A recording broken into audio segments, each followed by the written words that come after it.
ጤና ይስጥልኝ የቤንጃቲው ቤተሰቦቻችንና ተከታታዮቻችን በዛሬው ፕሮግራማችን ስለ ጤና ልናወራችሁ ወደናል። ይሄውም ስለ ቶንሲልና ቶንሲልን እንዴት በቤት ውስጥ ማከም እንደሚቻል የተወሰኑ ነጥቦችን ልናጋራችሁ ወደናል።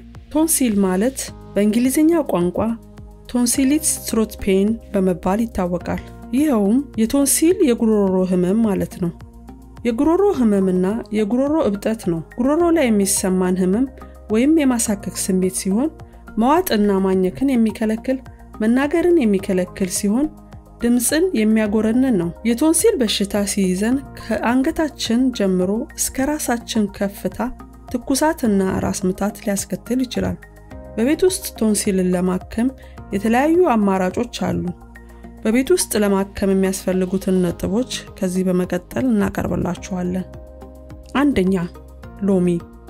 የሎሚ ጭማቂ በትኩስ ውሃ ውስጥ ከማር ጋር እንዲሁም ጥቂት ጨው ጨምሮ በአንድ ዕቃ አድርጎ እንዲዋሃድ ማማሰል። ከዛ አፋችን ውስጥ ለጥቂት ጊዜ እያቆየን ጉሮሮአችንን እስኪነካ መጉመጥመጥ። ይህንን ሂደት ህመሙ እስኪቀንስ ድረስ ደጋግመን በመጠቀም በሙቅ ውሃ መጉመጥመጥ ለቶንሲል ህመም ጠቃሚ ነው። ሁለተኛ የጨው ውሃ። አንድ የሻይ ማንኪያ ጨው ሙቅ ውሃ ውስጥ በመቀላቀል ይህንን ውህደት ይጉመጥመጡት። ይህንን ውህደት አይዋጡት፣ ነገር ግን በጨው ውሃ ከተጉመጠመጡ በኋላ በንጹህ ሙቅ ውሃ አፋችንን በደንብ እንጉመጥመጥ። ሶስተኛ በሶ ብላ። አንድ ማንኪያ የበሶ ብላ ጭማቂ ከንጹህ የበሶ ብላ ቅጠል ያዘጋጁ። በሲኒ ውስጥ አንድ የሻይ ማንኪያ የበሶ ብላ ጭማቂ፣ ጥቂት የዝንጅብል ጭማቂ ወይም ውሃውን፣ ጥቂት የሎሚ ጭማቂ እና ማር በመቀላቀል ከ2 እስከ 3 ጊዜ በቀን ውስጥ መጠጣት። አራተኛ እርድ።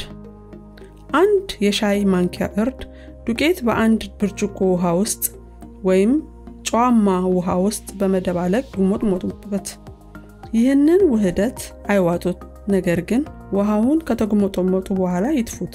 አምስተኛ አብሽ። አንድ ሲኒ የአብሽ ፍሬ ለ30 ደቂቃ ያህል በሙቅ ውሃ ይቀቅሉ። ከዛ ሲቀዘቅዝ ውሃውን ያጥሉ።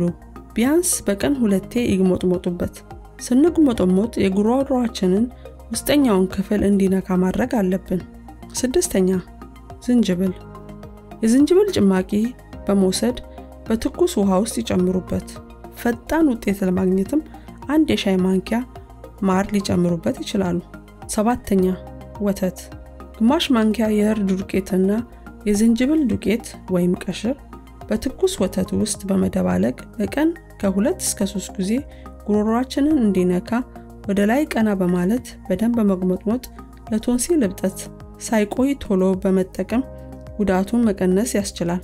ስምንተኛ ትኩስ ሻይ ከማር ጋር መጠጣት።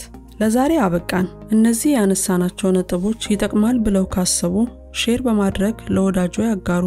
እንዲሁም ቀጣይ የምናቀርባቸው ቪዲዮዎች እንዲደርሱ ሰብስክራይብ በማድረግና የደውሏን ምልክት በመጫን የቻናላችን ቤተሰብ ይሁኑ። እናመሰግናለን። ሰላም።